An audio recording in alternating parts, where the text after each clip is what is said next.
Hi everyone, Peter here once again. Thanks for joining me on my channel Thailand Bound. If it's your first time here, I talk about all things Thailand, and today, as usual, on a Saturday morning, I'm going to be reading out some viewers' stories that have been sent in to me. There's 4 stories this morning, like there was last week. The first one's quite short, the rest of them are a little bit longer. สวัสดีค่ะ This is a story of one of the many nights I've spent in Pattaya over the last 15 years. It begins like any other night in Pattaya, bar hopping and out on the prowl in the hope of finding some female company. It ends, however, with no sordid accounts, but instead one of the many experiences that have shaped my understanding of Thailand and its people. On this night, I found myself in one of the more friendlier establishments on Walking Street. As soon as I sat down, one of the lovelies on stage caught my eye. They were all lovely, to be fair, but I had a particular type which this girl happened to fulfill. A pretty girl by any account. She strutted her stuff as they do in this place. I did notice, however, that compared to all the screaming and tomfoolery going on around me, she seemed a little bit glum. I was already taken by her at this point, so I called her over to my table anyway. I did my best to win her over while she sipped on her lady's drink, but again, something seemed off. Finally, she leaned over to my ear and confessed that she's not feeling well and won't be able to join me tonight. Although disappointed, I also knew that other options were just down the road. I smiled and simply spent the rest of my time in the bar genuinely having a friendly chat with this girl. I naively asked why she didn't just call in sick if she was unwell. She explained that being a weekend, no leave was allowed. The only way out was if she was bar fined by a customer. Of course, I knew what was coming. She asked if I could bar fine her so she could go home. I was about ready to make my excuses and move on when she further explained that she could afford to pay for half of the bar fine and swore she would pay me back the rest somehow. I stared into her eyes, put my hand on her head and realised she indeed had a fever. I knew I was not getting my money back. I called the mama-san to make the arrangements. The girl discreetly stuffed a ball of cash into my hands and went off to get her things. It was about 400 baht in crumpled notes, her takings for the night, I supposed. I paid the full bar fine and our drinks and was soon walking her out to Second Road. Along the way, she kept thanking me profusely while tightly holding my hand. We reached Second Road and I asked her, "What will you do now?" "I'll call my brother, come take me home." "Okay then. Your money, I pay you back." "How long you stay Thailand?" "No, it's okay, I have to go." "No, wait, I can take care of you. I come your hotel now." "No, really, it's okay, go home and get well." After an awkward pause, this lovely girl started tearing up, got down on her knees and bowed to me in the Thai fashion for all of the Second Row to see. It took all my strength to hold in my own tears as I quickly picked her up and hugged her. We waited until her brother arrived and said our goodbyes. I never saw her again and wondered at first if I'd been had, but I soon concluded for myself that it didn't matter. I did what I could given the situation, with a few hundred baht less, but with another story to tell of the land and people we've all come to love. I think that's a pretty good story. Sometimes guys write to me and they say, "Look, I've got a little story, it's quite short. I'm not sure if it's that interesting," but as you can see, that was a short story. Nothing dramatic really happened, but it was quite interesting. So if you're sitting on a story that's similar to this one, just send it in. I'll have a read and I'll let you know if I can use it. Right, let's get into the second story for this morning.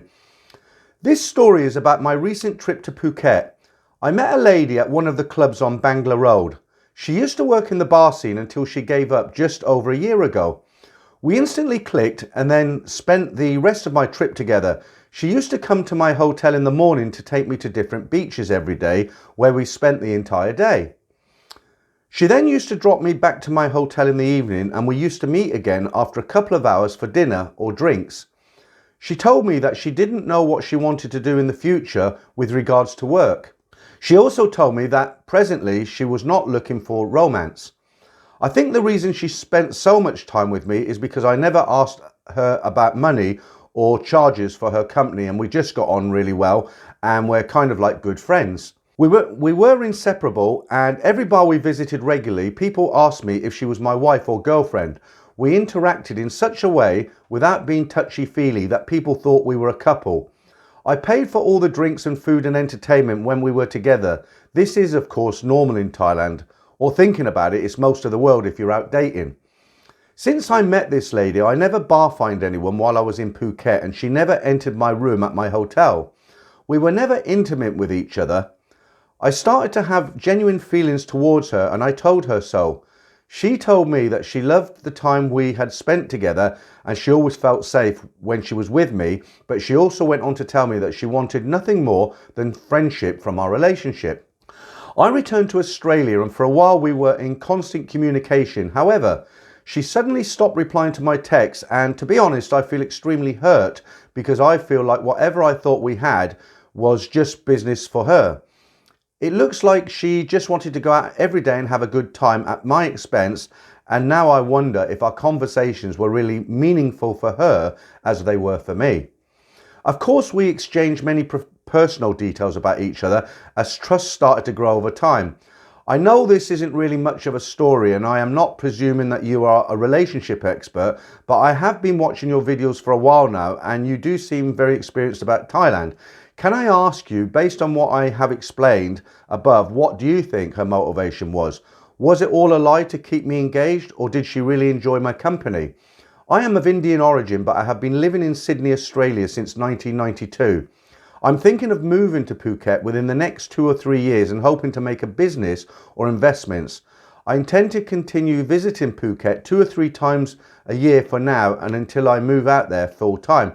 Well, he's put me in a bit of a position really, hasn't he? He's asked me what I thought about it. No, really, I mean, honestly speaking, what I did have a think about it after I read the story before I recorded it. And I think really, just my own opinion, what I think is you've got to remember, guys, a lot of these girls, they have a really hard upbringing. You know, they might grow up on a farm where they're expected to pitch in and do the work the same as the men. And it's not easy, it's rough, isn't it? And then they go down to these entertainment areas and they're entertaining, they're up all night drinking, and it's a real tough life. Now, he said she wasn't a young girl. I forget the age, did he say 40, something like that? Now, if she enjoyed his company, if he was a nice, polite guy, he took her out every day, he wasn't trying to get her back to the room, and they were genuinely having a good time, she probably just did it. It was like a holiday for her, wasn't it? Because, as I say, sometimes, you know, a lot of these girls have a very tough life, very physical, hard work.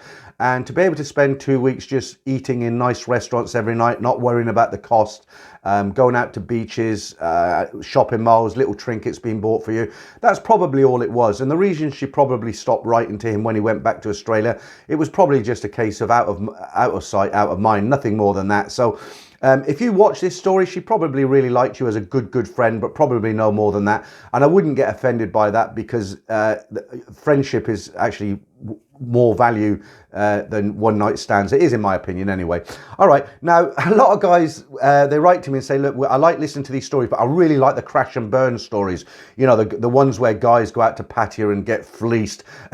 People just love those stories for some reason. Now, guys, if you're one of those guys who like them sort of stories, you're going to love this story. I'm not going to waste any more time. I'm going to get straight into it. But this is what you call a crash and burn story. This is more than a crash and burn story. This is a whole motorway burn story. Okay, here we go. See what you think of this one, guys.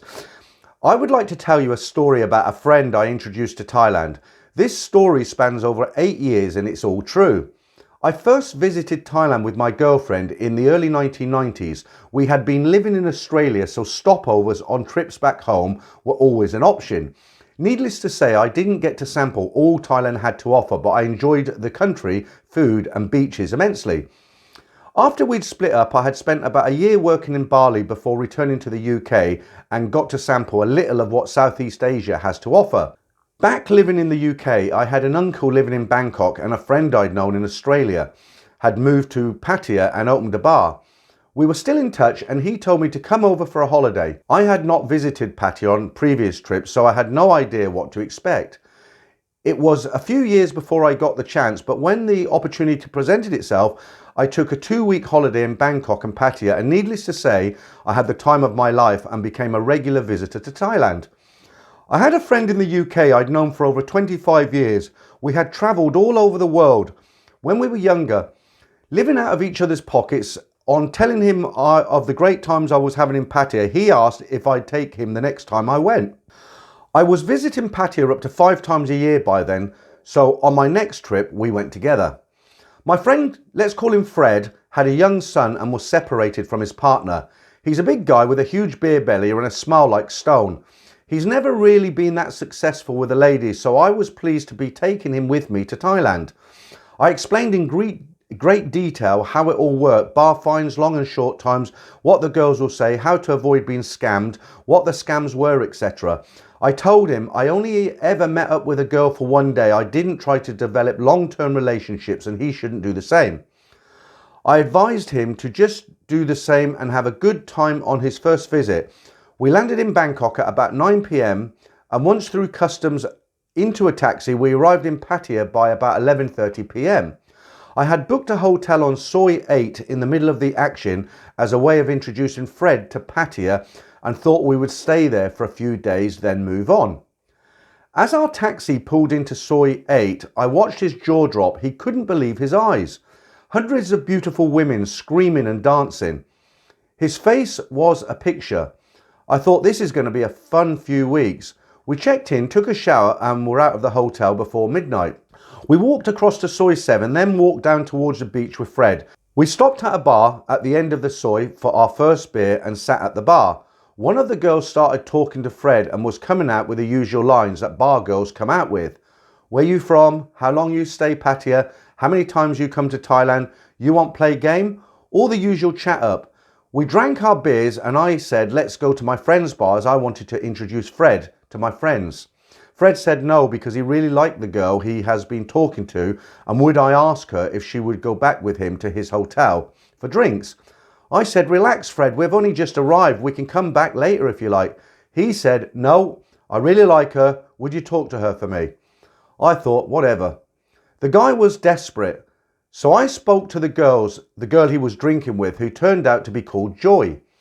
Within a few minutes, they were heading back to the hotel. We had only been in Pattaya for an hour or so. Is this a record?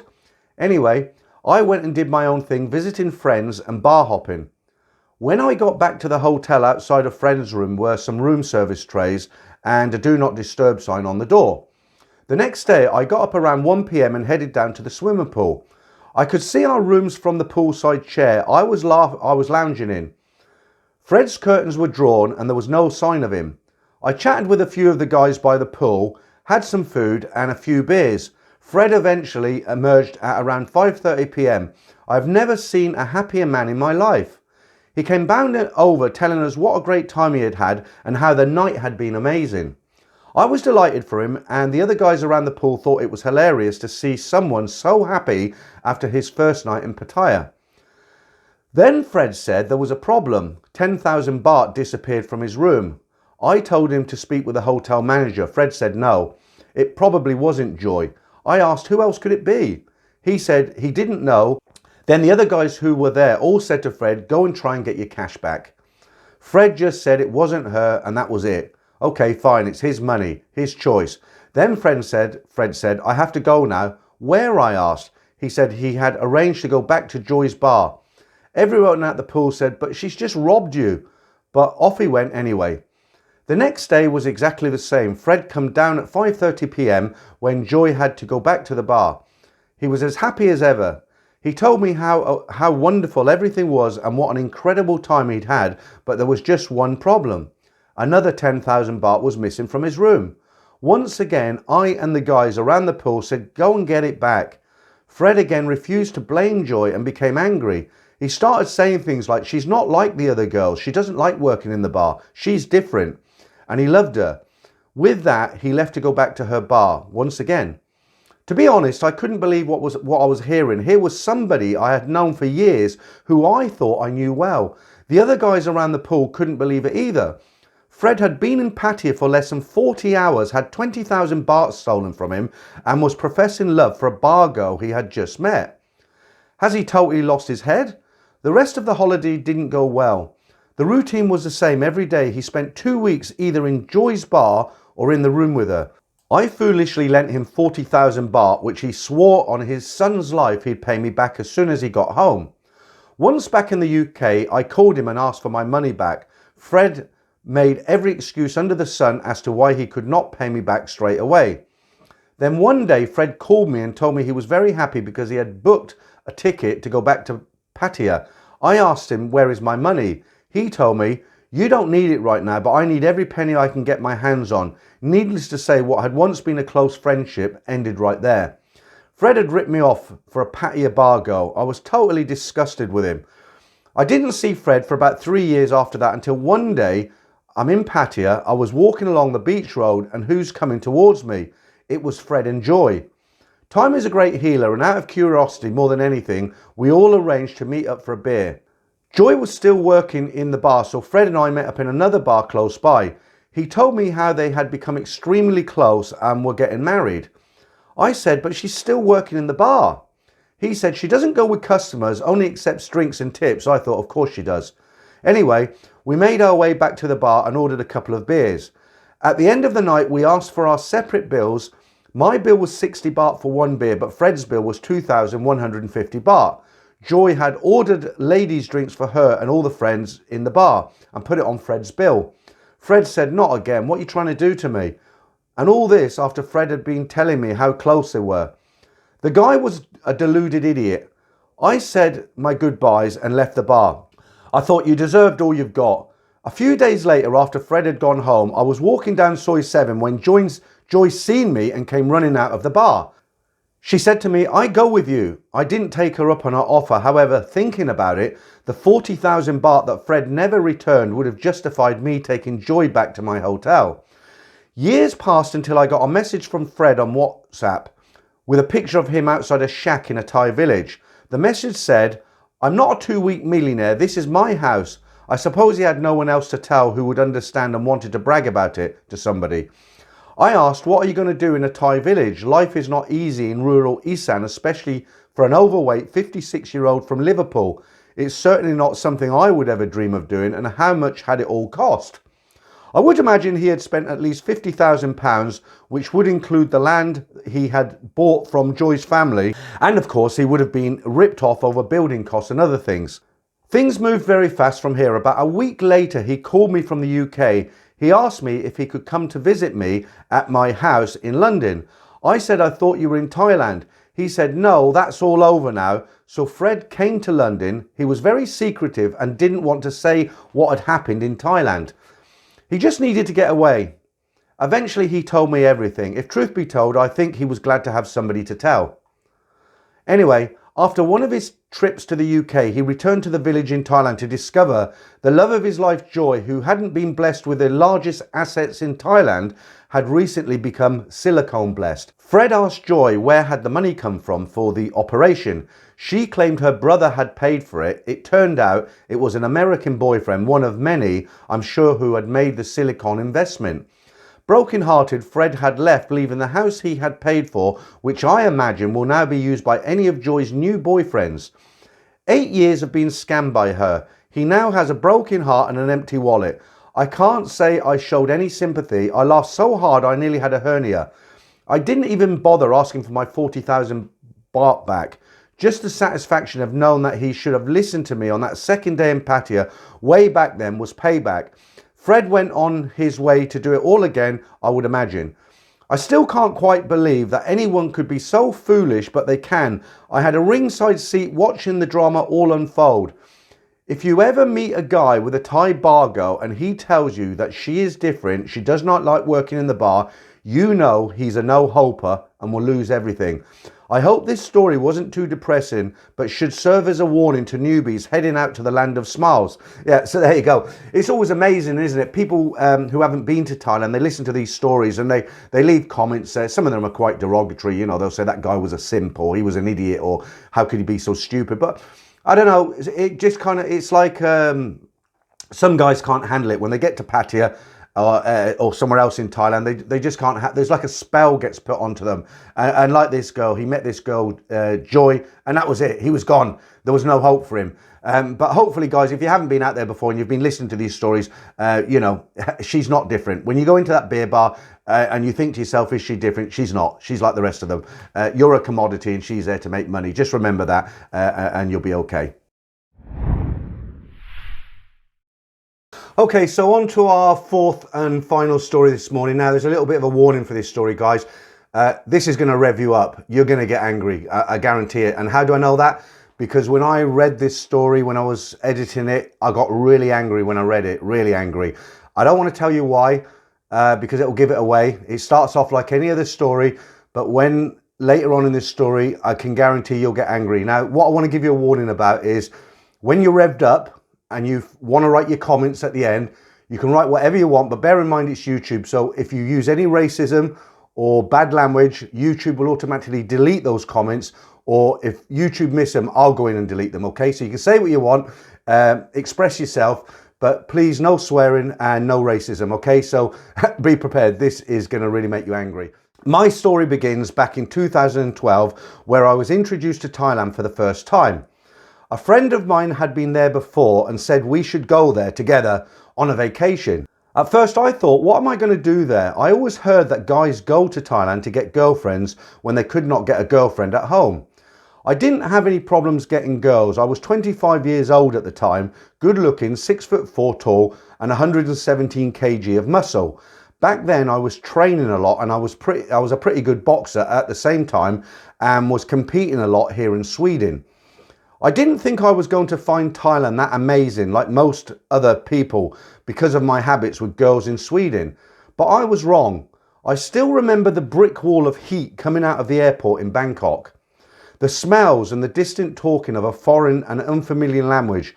I always get the same feelings when I step out of the airport. It's a fantastic feeling. We headed off to Pattaya where one of my friends had been before. We were 4 friends on this trip. We arrived in Pattaya in the middle of the day. We checked into our hotel around Pattaya Klang. I went to bed for a few hours due to the long trip. I was feeling very tired. I woke up and started wondering if I had done something dumb by coming to Thailand. We were going to stay here for 14 days and I was just wishing we could go back home tomorrow. We went out to eat in the evening to a seafood restaurant down by the beach. Pattaya Klang to the beach towards Soi 7 and there it was. It was a beer bar at the same restaurant and 2 beautiful girls behind the bar were looking at me and smiling. I smiled back, but this was something I was used to at home. As I said, I was only 25 and I did not think too much about it. After dinner, we went to Walking Street. We walked along the beach road, so many girls and ladyboys grabbing at our arms, trying to get us to stop and talk with them. When we got to the beer garden complex right before Walking Street, the girls in the bar started shouting and screaming at us all, competing to be the loudest. I suddenly thought this was a great idea coming to Thailand. I like this place already. Walking Street was a completely new and exciting experience, something I could only dream of. We had a lot of fun drinking and partying with the girls. Later that night, I met a beautiful girl called Nim, who I had a fantastic time with, and of course she ended up back at my hotel. It suddenly dawned on me why everyone loved coming to Pattaya. For the first few days I was kind of like a dog on heat, let's just leave it at that. But eventually I met another girl I really liked called Pla. Pla was 1 year younger than me and we got on really well together. For the rest of my time in Pattaya I stayed with Pla until we headed back to Bangkok for 2 nights before heading home to Sweden. It was really difficult leaving Thailand. I felt so sad departing the kingdom. Back home in Sweden, I kept in touch with Pla through Skype almost every day for a while after our trip. But like I mentioned, I always had girls at home as well. After a few weeks, I started to forget Thailand. Pla was sad because of this. I told her, and I was completely honest about girlfriends in Sweden. The following year, I was booked on a flight back to Thailand again. Everyone at work asked me why I was visiting Thailand again, as I had been there already and recently. One of my colleagues sarcastically asked me if I was going to Pattaya for the girls. I told him and the other guys sitting around the table that I had more girls than all of you put together and your whole life revolves only here in Sweden. So no, I was not going to Thailand just for girls. Some of my friends who have been to Thailand told me that we understand what Thailand is like, as the women treat you like a god. And actually, that's exactly how I feel when in Thailand. And let's face it, who would not like that feeling? I just want to say that when I'm in Thailand, I am very respectful and polite to people. If people are polite to me, then I return the politeness. So back to Thailand and this second trip. This time we're staying in Thailand for 3 weeks. I told Pla that I was coming back. She was happy to hear I was coming back and wanted to meet me right away. I meet her and spend all my vacation with her once again. She told me the usual stuff that you often talk about on your channel. She does not go with customers. She sent most of her money back to her family. No one wanted to bar fine her anyway. She was unpopular. The usual script, but I knew none of what she was telling me was true. I just ignored it and didn't really care. It was just BS. The BS aside, we had a fantastic time together. She took me every day to see the local tourist attractions around Pattaya, which I enjoyed. We also went to Koh Larn, where we enjoyed some great local food. I also took part in some Thai boxing just for fun. I beat a German guy, which only added to the fun. Not because he was German, but because I won the boxing match. When it was time to leave Pattaya, I was once again very sad, and Pla appeared to also be sad, but we all know that these girls can act really well and all deserve an Oscar. Anyway, Pla passed a piece of paper to me. When I read it, it had Pla's full Thai name along with her bank account number. She said, "I don't like to work in the bar. If you can send me money every month, I can stop working and wait for you to come back in my village." I know the game, as my friends had pre-warned me, so I politely told her that I did not make that much money back home, so could not give her a monthly income. However, she was a really nice girl who had taken care of me for all of my holiday, so on the day of my departure from Pattaya, I gave her some cash. I felt she deserved it. If I'm honest with myself, I actually felt quite sad for these girls working in the bars. Although Pla and I got on well and we both had a good time, I know some foreigners treat the girls very badly, and this is something I will come back to later. Same routine, I get back to Sweden and contact Pla in Thailand by Skype, but after a while I met a Swedish girl who ended up becoming my full-time girlfriend. I explained this to Pla. She was furious. Several months after telling Pla about my Swedish girlfriend, I get a message on Facebook. The message reads exactly like this. "Hey, this is Pla's boyfriend. I have been her boyfriend for over a year. I have paid all her bills, etc. I just want to tell you that she has double played us and a hell of a lot of other guys. It seemed like she always had at least 3 or 4 boyfriends at the same time, with an endless stream of defectors and newcomers coming into the picture. She sent the same love letters, the same pictures and the same bank account number to everyone. Hope you got away cheaper than me. Regards, Philip." I texted him back and told him that I had not been sending her anything. I also told him that the only thing she got from me was food, drinks and a bed to sleep in when I was there. I also told him that I gave her some money at the end of my stay, nothing else. I asked him how he had got access to her messenger on Facebook. He texted me back and told me I helped her recover a lost password to her email. What I found was a Pandora's box of betrayal. One can only be impressed by her scheming ways. Here where I live, it's called sun and spring, and it's punishable by law. Pla has been doing this on a large scale. It is really unbelievable how she has been able to keep all the guys apart. I have talked to her for all the hours of the day and for over a year, and she has been also courted by many others in the same way. Not only was she able to manage several different boyfriends at the same time, but she also found time to really new ones and never get found out until now. I got the odd message from Pla telling me that she misses me, but I never replied. I guess she does not know what the game is up, and I know all of her dirty little secrets. They say never, right? Well, sometime after this, I broke up with my Swedish girlfriend and started replying to Pla's messages. Because even after I found out about her, I still liked her and just thought that I could control the game and make the best out of a bad lot, if that makes sense. I am kind of old-fashioned. If I am single, I play around, but if I have a girlfriend, I behave myself.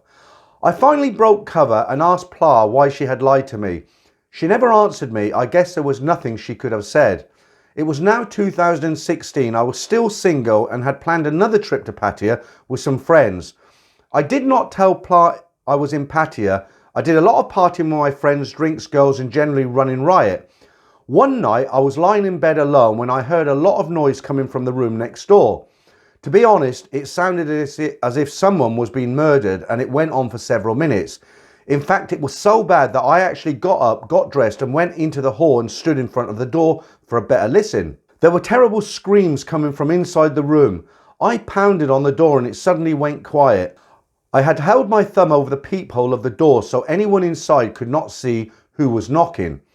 Suddenly the door sprang open. I couldn't believe what I was seeing. A girl was being held by 3 Indian guys on the bed and she was naked. A 4th guy had opened the door. I can't say here what they were doing to her as it is YouTube, but needless to say, she was not a willing participant.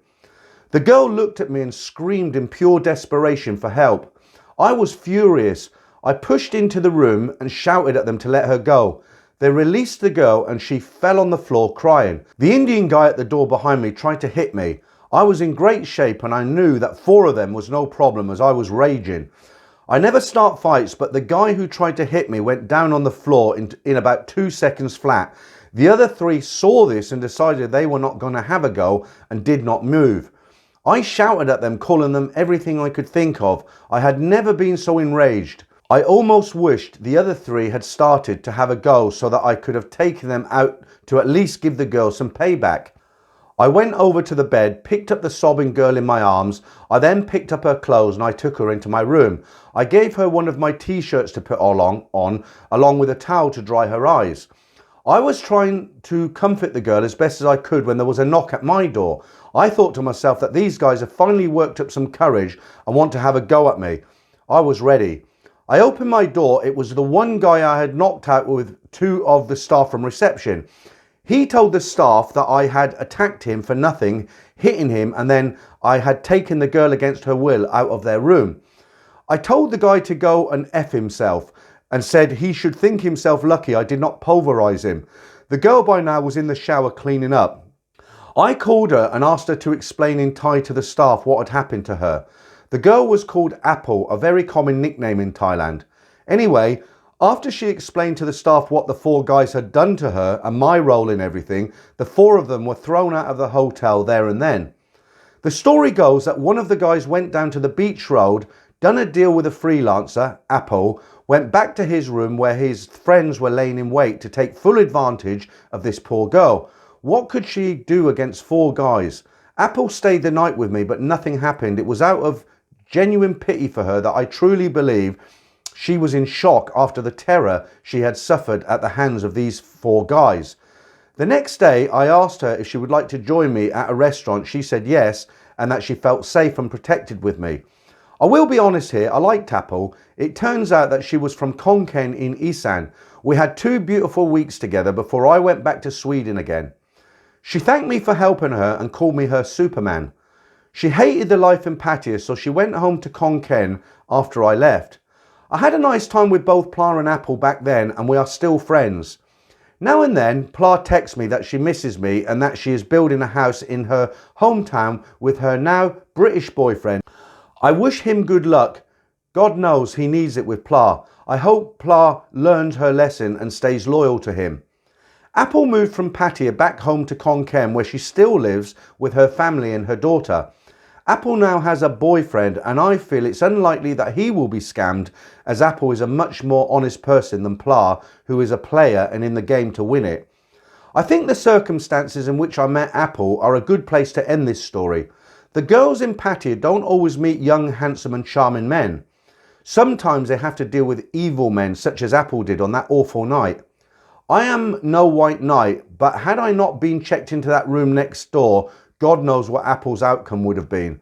I'm not a suspicious man, but I believe I was checked into that room for more than a good night's rest. I will never forget Pla and Apple. They showed me so much kindness and happiness during my brief time in Pattaya. I thank them for showing me Thailand and sharing a part of my life when I was young and naive. I'm sincerely grateful to both of them.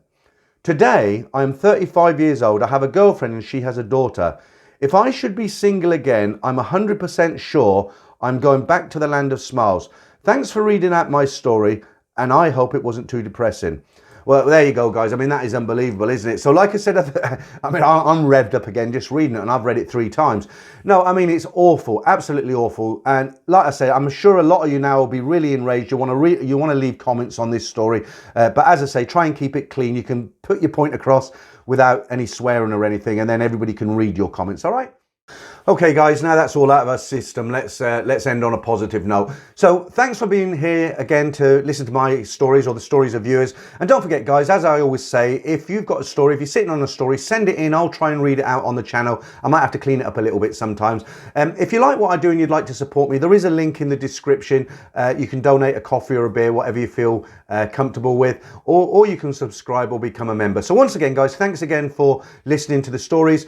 I will be live streaming again as always on Friday 9 p.m. UK time, and if you can't make it for that, I'll be back for more stories next Saturday.